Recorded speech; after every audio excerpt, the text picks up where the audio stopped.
My name is Mark. I've spent over 2 decades behind the wheel of a semi-truck, and I'm not someone who rattles easily. I keep to myself, stay in my lane, and follow every rule on the book. I don't pull over because a stranger waves me down. I don't crack my door because someone claims my rig looks off. But there's one night, Arizona 2015, right as the sun was bleeding out over the desert, that rewired how I think about trust on the road. What happened that evening is the exact reason I don't let another driver redirect my route anymore. Out here, being too helpful can cost you everything. Before I get into it, if you're new here and you like real stories from the road, the kind that make you double-check your locks at night, hit that like button and subscribe right now. We drop new stories every week and you don't want to miss what's coming next. Now, back to Arizona. I noticed the other semi because of how it moved. It didn't blow past me the way trucks usually do when they're on a schedule. Instead, it eased up alongside me, matched my speed, sat there just long enough to make sure I clocked it, then drifted back. A minute later, it crept forward again. That rhythm wasn't accidental. Whoever was driving wanted to be seen, just not in any obvious way. Then my CB crackled to life. "Hey, driver, got a second? I think your trailer lights are doing something weird." The voice was smooth, unhurried, the kind of tone engineered to lower defenses. I glanced at my dash. No. Alerts, checked the mirrors, everything looked clean. I'd done a full walk around at my last stop, tested the connections, verified the seal. Nothing was out of place. "You sure you've got the right truck?" I asked. "Yeah, I'm right behind you," he said. "It's serious. I'd want someone to tell me if it were me." That second line was calculated. It's a move that turns a simple interaction into a test of your character. Ignore him and suddenly you're the selfish driver who doesn't care about road safety. I told him flat out that I wasn't pulling over on the shoulder. He came back instantly. "I wouldn't either. That's why I'm saying follow me to the next exit. There's a wide shoulder, plenty of room, safer than here." And then he pulled ahead of me. That was the moment my instincts stirred. Something shifted, a feeling I'd normally have acted on immediately. But dusk has a way of dulling your edge. You're still locked into the rhythm of the miles, still half asleep in your routine. I rationalized it. Next exit, lights, public space, and if anything feels wrong, I turn around. The exit came up faster than I expected. No illuminated gas signs, no familiar logos glowing in the distance. Just a dark off-ramp and a row of reflectors. At the bottom of the ramp, I expected pavement. My headlights found dirt instead. A narrow road that looked completely wrong for a semi. "You seeing this?" I asked. "Yeah," he said without hesitation. "Just a little further. Plenty of room to pull. Off." The way he answered told me he'd already been down this road before, literally. We rolled deeper into the dark, and with each 100 yards, the world outside my headlights grew heavier. No houses, no distant lights, just open desert pressing in on both sides. Then I spotted 2 vehicles parked off to the side. One was an SUV, the other looked like a pickup. Both dark, both angled deliberately. Not abandoned, not broken down. No hazard lights, no open doors, no one standing around. Positioned. That word hit me hard. These vehicles had been placed there. My irritation spiked, mostly at myself for getting this far down a road I never should have taken. The other truck rolled into a wide patch of dirt and stopped in a way that made no tactical sense unless the point was to draw me in deep. "Pull up behind me," he said. "I'll show you." I didn't move. I stopped short, keeping my tractor angled back toward the ramp, wheels straight, enough space in front to maneuver. An exit I didn't have to negotiate.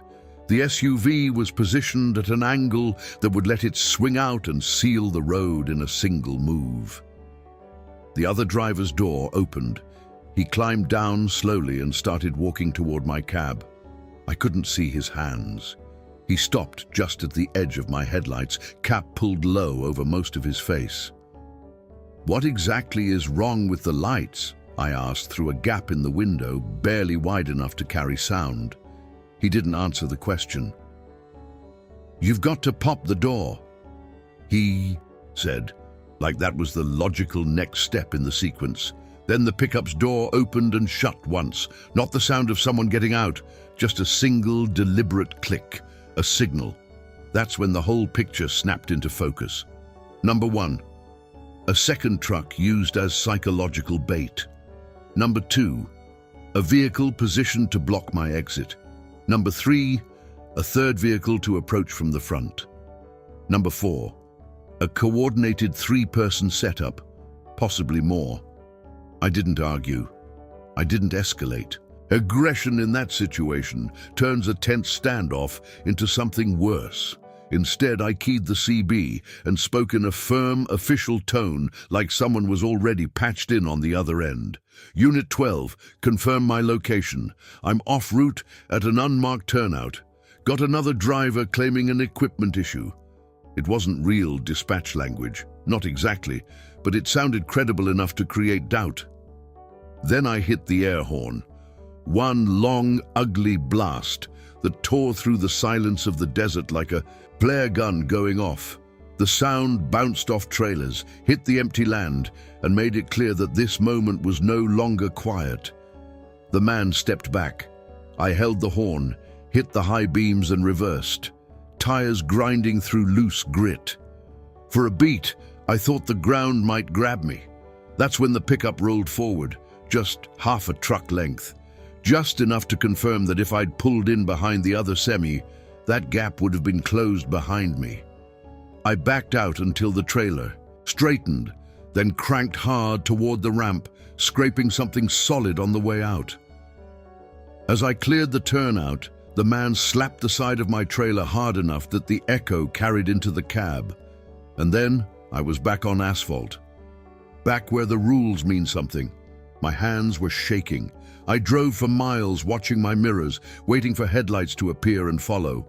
At the next fuel stop, lit up bright, packed with cameras, I walked the entire trailer. Lights, door, seal. The seal tag wasn't broken, but it was bent, twisted like someone had tested it and pulled back before committing. It had been straight when I left my last stop. I'm certain of that.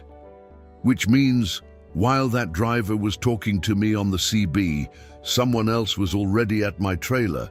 He didn't stumble across me on the road. He chose me. I finished that run. I never filed a report I knew would disappear into nothing, but from that night forward, I stopped letting friendly voices on the CB redirect my route. Out in the desert after dark, some exits aren't really exits at all, and some drivers already know which one they want you to take. Now I'm going to tell this next one exactly the way I documented it after the fact. Dates, route numbers, what was said and when. Keeping it factual is the only way I know to stop it from becoming something bigger in my head than it already is. Northern California, 2021. I was mid-run, 4 hours left on my clock, light rain, nothing out of the ordinary. Drop and hook clean logs, standard night. I've been a company driver long enough that the routine becomes muscle memory. You follow instructions, you don't improvise, you trust the system. The exact moment things unraveled, I was cruising the interstate when my GPS suddenly rerouted me off the highway. I hadn't touched a thing. I stared at the screen thinking, that's not right. Then my phone rang through the cab speaker. "Hey, we need you to swing by for a pickup before your drop." The voice identified itself as dispatch. It's a temp yard. No sign, just a gate. That detail alone should have stopped me cold.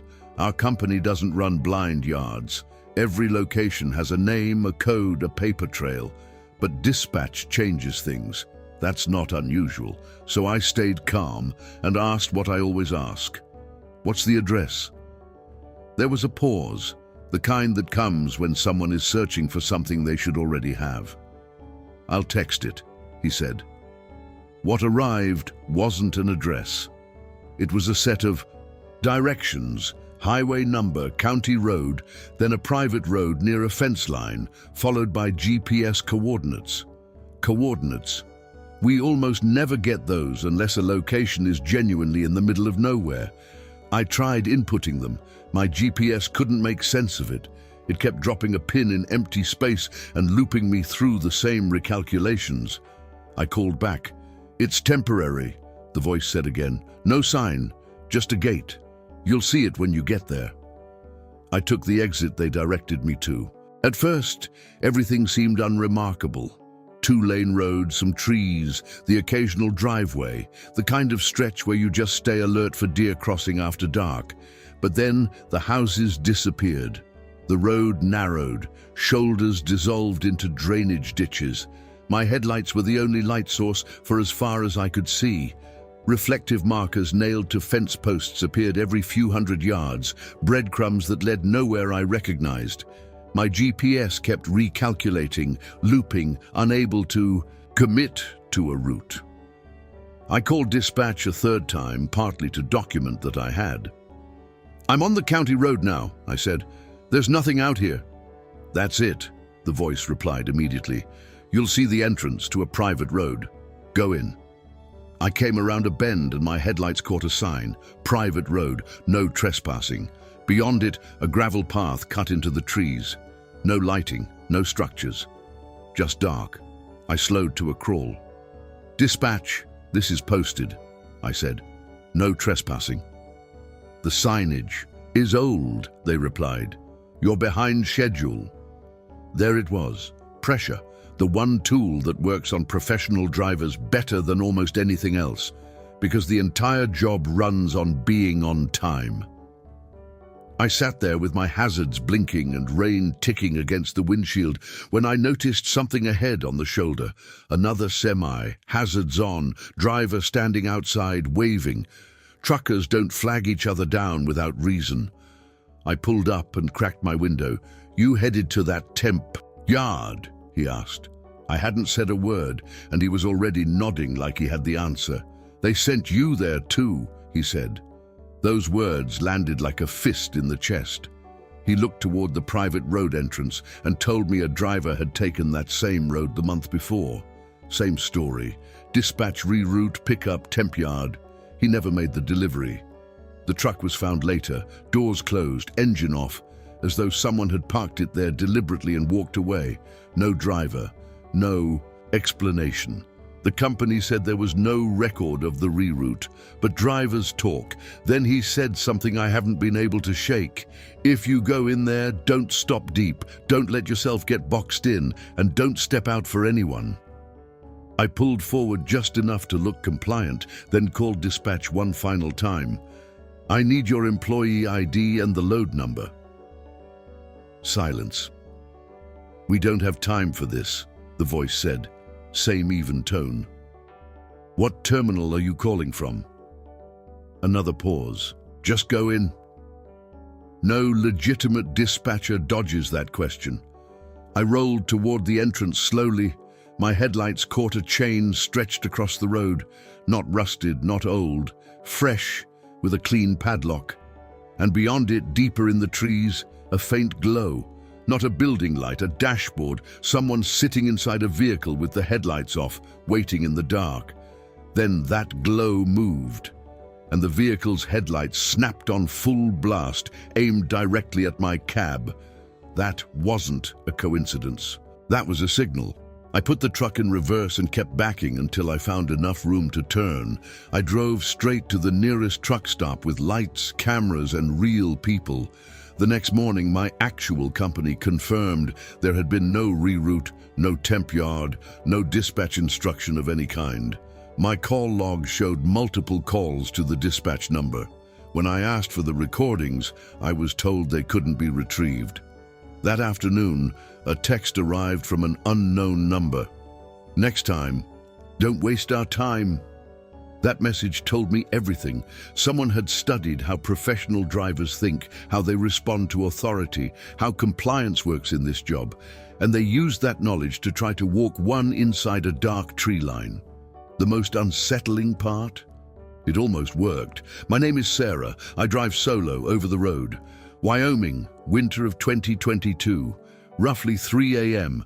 At a rest area I'd stopped at more times than I could count. Wind was throwing snow sideways against the rig. Curtains, half drawn the way I always keep them. Enough to block the light inside. Enough to maintain a thin line of visibility. Boots by the seat. Keys in the same cup holder. Phone charging. Pepper spray clipped to the side pocket. I was doing what experienced solo drivers do when weather turns brutal, staying low, staying quiet, waiting it out.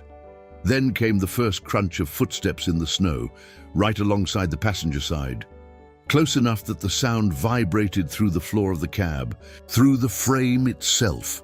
At 3 a.m. in a blizzard, nobody is out there by accident. I didn't move fast, didn't grab for the curtain.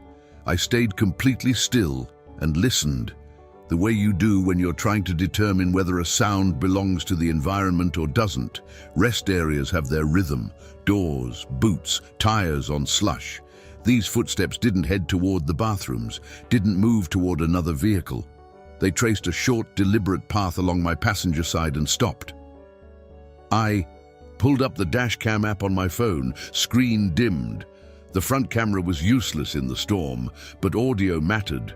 Documentation mattered. Then another crunch, closer, and then a soft metallic click, my passenger door handle.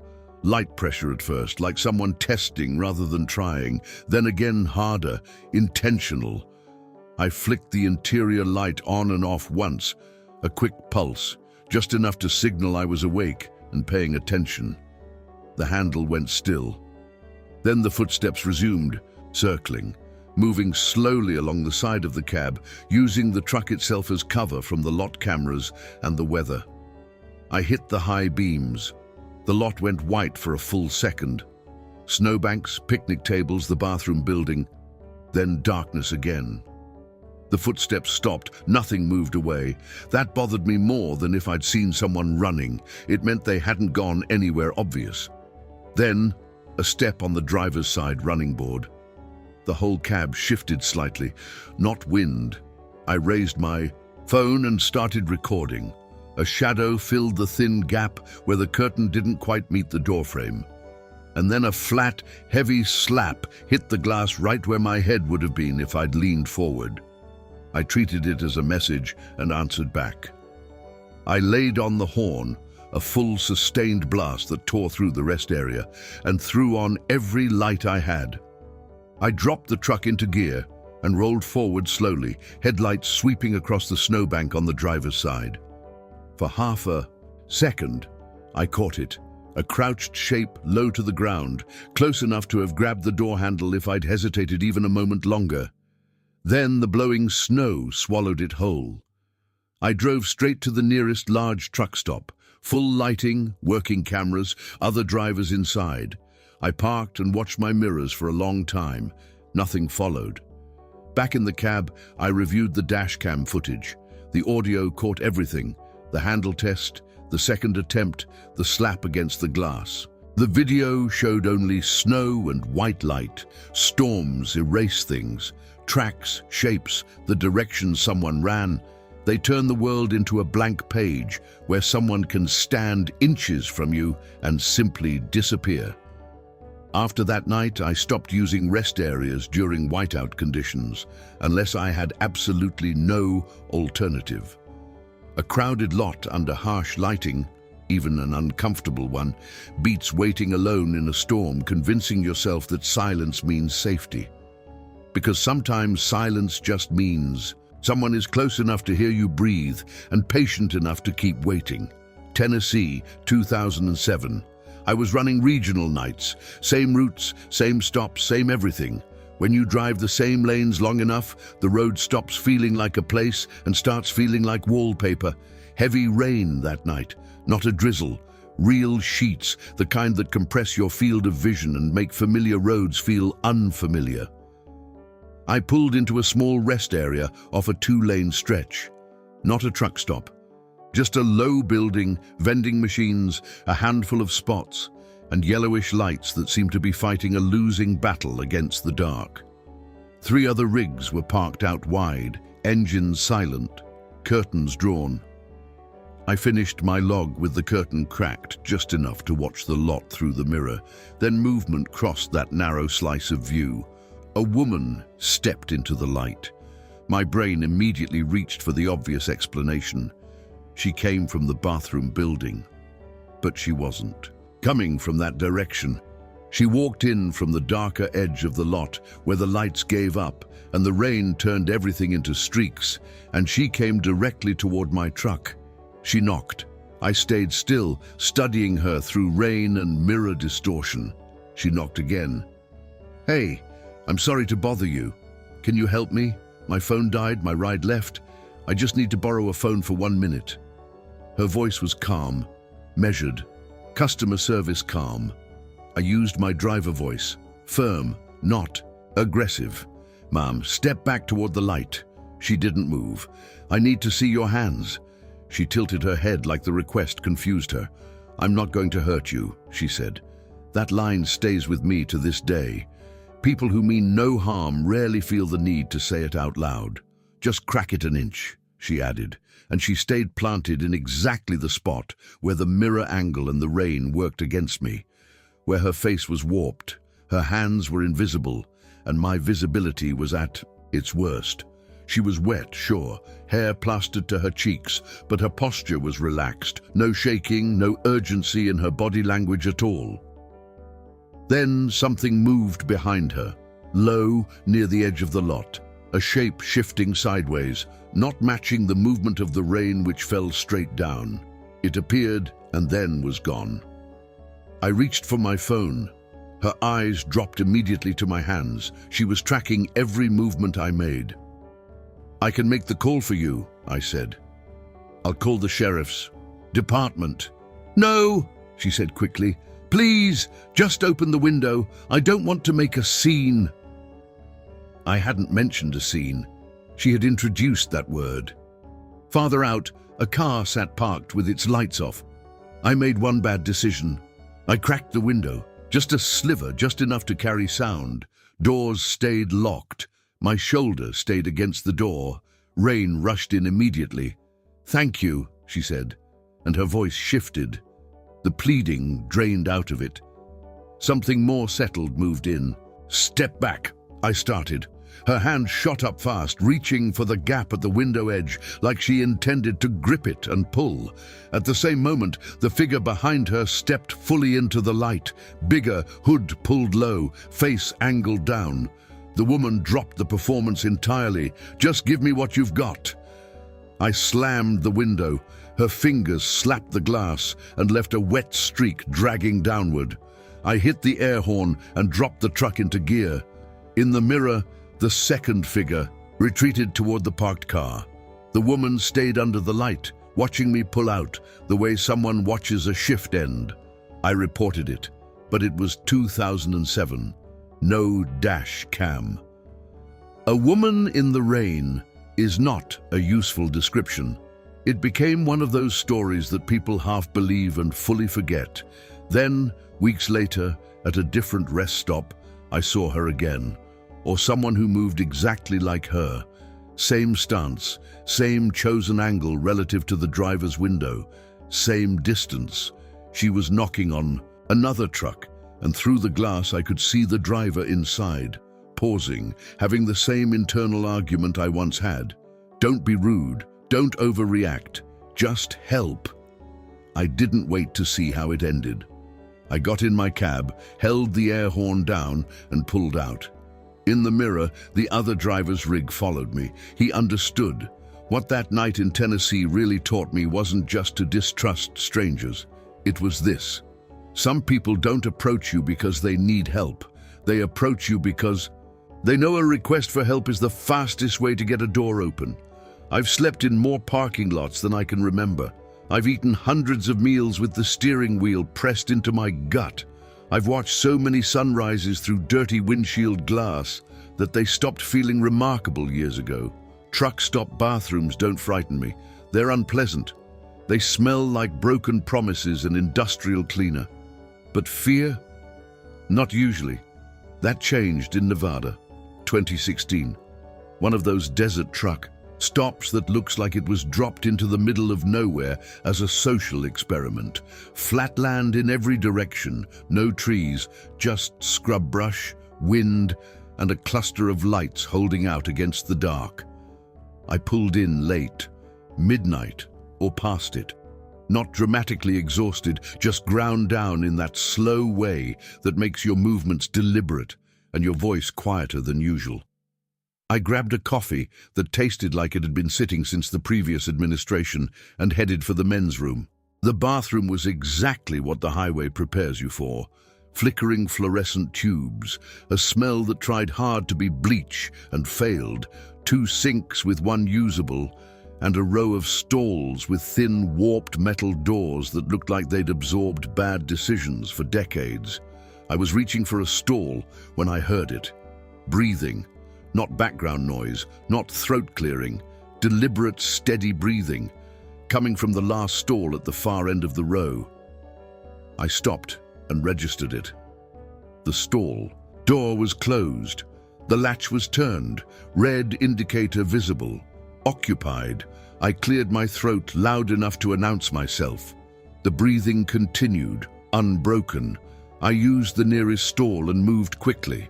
When I stepped back out, I looked again toward the far end, and that's when I noticed no feet. There are always feet, boots, sneakers, the edge of a shoe, something.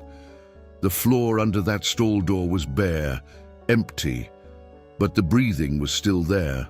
I tried to rationalize it, maybe someone, standing on the seat, trying to stay hidden. That kind of thought only comes to a person who's been on the road long enough to stop being surprised by strange behavior. I stepped a little closer, not out of bravado, just enough to be certain. Latch still locked. I leaned slightly to check the gap, nothing visible inside. Then the breathing stopped, precisely as I stopped moving, as though it had been monitoring me all along. I straightened up and forced a short laugh, the kind you produce when you want to convince yourself you're not unsettled. Everything all right in there? No answer. I backed toward the sinks and ran the water. The sound helped normalize the room. I watched the stall in the mirror, keeping my back from pointing at it. The door stayed closed. Then I heard a click, the clean mechanical sound of a latch disengaging. I watched the mirror as the stall door swung open slowly, pushed from the inside with clear intention. Nobody stepped out.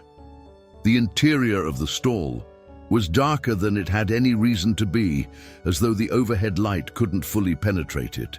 And then the breathing started again, from inside that open, empty stall. I shut off the water, dried my hands on my jeans, walked out like I had somewhere better to be, went directly to my truck, locked the doors, and sat there while the explanations arranged themselves. Broken latch, bad draft, someone playing games, an acoustic trick from the ductwork. I almost accepted one of them. Then I kept coming back to the breathing. It didn't sound like someone hiding. It sounded like someone waiting for me to lean in a little closer, waiting for curiosity to close the distance that caution was keeping open. I moved my truck closer to the other rigs and spent the night there. I didn't go back in. I didn't warn anyone outside. I simply left, the way you leave a place when your body has already made the decision before your mind catches up. Now, years later, when something in a truck stop bathroom doesn't fit the environment, a sound that doesn't belong, a detail that contradicts itself, I don't investigate. I don't need the answer. Because once you've watched a stall door swing open on its own while the breathing inside keeps going, logic stops being useful. All it does is help you imagine what would have happened if you'd taken one more step. If these stories got under your skin, if you caught yourself holding your breath at any point, smash that like button right now and subscribe so you never miss the next one. Drop a comment below telling me which story hit hardest, and if the idea of being isolated on the road in brutal weather sounds like its own kind of nightmare, Click on the video on your screen right now to watch 4 deeply unsettling blizzard horror stories. When the storm moves in and help can't reach you in time, the road becomes something else entirely. Thanks for watching. Stay sharp, stay alert, and I'll see you in the next nightmare.